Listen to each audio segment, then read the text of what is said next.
మంచినీళ్లు, టీ, వీటి తర్వాత మద్యం, విస్కీ, బ్రాందీ, బీర్ అనే తేడాలు చూడకుంటే ప్రపంచంలో అత్యధికంగా సేవించబడే 3వ ద్రవ పదార్థం మద్యం. దీనికి ఆల్కహాల్ అనే పేరు ఇప్పుడు వచ్చినా వేల సంవత్సరాలుగా ఈ పానీయం మందుబాబులని మత్తులో ముంచుతూనే ఉంది. వేల సంవత్సరాల చరిత్ర ఉంది కాబట్టి దీని మీద ఎన్నో అపోహలు కూడా పుట్టుకొచ్చాయి. ఇప్పటికి కూడా కొన్ని ప్రచారంలో ఉన్నాయి. ఆ అపోహలేంటో, అసలైన నిజాలేంటో తెలుసుకుందాం. ఆల్కహాల్ ని ఎనర్జీ డ్రింక్ తో కలిపి తాగితే మంచిదని అనుకుంటారు. నిజానికి ఆల్కహాల్ కి ఎనర్జీ డ్రింక్ లో ఉండే ఆర్టిఫిషియల్ షుగర్స్, కెఫైన్ ఎప్పుడూ కలవకూడదు.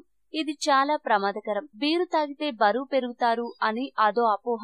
బీరు మాత్రమే కాదు, ఏ మద్యం తాగినా బరువు పెరిగే అవకాశాలు ఉంటాయి. కానీ అవి బీర్లో ఫ్యాట్స్ వలన కాదు, ఎందుకంటే అందులో ఫ్యాట్స్ ఉండవు. మద్యం వలన మెటబాలిజం రేటు దెబ్బతిని కొవ్వు జమ అవుతుంది. వైన్ ఎంత పాతదైతే అంత మంచిది అంటారు. ఇది ప్రతిసారి నిజం కాకపోవచ్చు. ఇది వైన్ రకాలను బట్టి మారుతూ ఉంటుంది. కొన్ని రకాల వైన్స్ పాతబడ్డాక యాంటీ ఆక్సిడెంట్ ప్రాపర్టీస్ ని కోల్పోతాయి. మద్యం తాగడానికి ముందు పెయిన్ కిల్లర్స్ వాడితే తలనొప్పి రాదు అని అనుకుంటారు. కానీ మద్యం తాగడానికి ముందు ఎప్పుడు పెయిన్ కిల్లర్స్ వేసుకోకూడదు. అలా చేస్తే బ్లడ్ స్ట్రీమ్ లోకి మద్యం మరింత ఎక్కువగా వెళ్తుంది.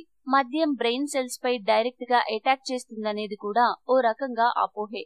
మద్యం బ్రెయిన్ సెల్స్ చంపేయదు, కానీ డెండ్రైట్స్ డ్యామేజ్ చేస్తుంది. కాబట్టి మెదడుకి మద్యం ఎక్కువగా సేవించడం మంచిది కాదు. డార్క్ రంగుల్లో వచ్చే బ్రాండ్స్ ఆరోగ్యానికి మంచివని చెప్తారు. ఇది కూడా నిజం కాదు. నిజానికి అలాంటి బ్రాండ్స్ లోనే టాక్సిన్స్ ఎక్కువగా ఉండవచ్చు. మందు తాగాకే భోజనం చేయాలి అనే వింత వదన కొందరిది. ఇది ఏమాత్రం మంచి పద్ధతి కాదు. మందు మొదలు పెట్టడానికి ఓ 2 గంటల ముందే తినాలి. కడుపులో ఉన్నది ఉన్నట్టు కక్కునే వారికి ఇంత చిన్న లాజిక్ కూడా అర్థం కాదు. ఎందుకో సుఖమైన నిద్ర పట్టడానికి మద్యం ఓ మార్గం అనుకోవడం కూడా అపోహే. మద్యం మత్తులో త్వరగా నిద్ర పడుతుందేమో కానీ బ్లాడర్ సమస్యలు, మంట వలన సుఖమైన నిద్ర పట్టడం కష్టమే. ఈ వీడియో మీకు నచ్చితే లైక్ చేయండి, అందరికీ షేర్ చేయండి, కానీ సబ్స్క్రైబ్ చేయడం మాత్రం మర్చిపోకండి.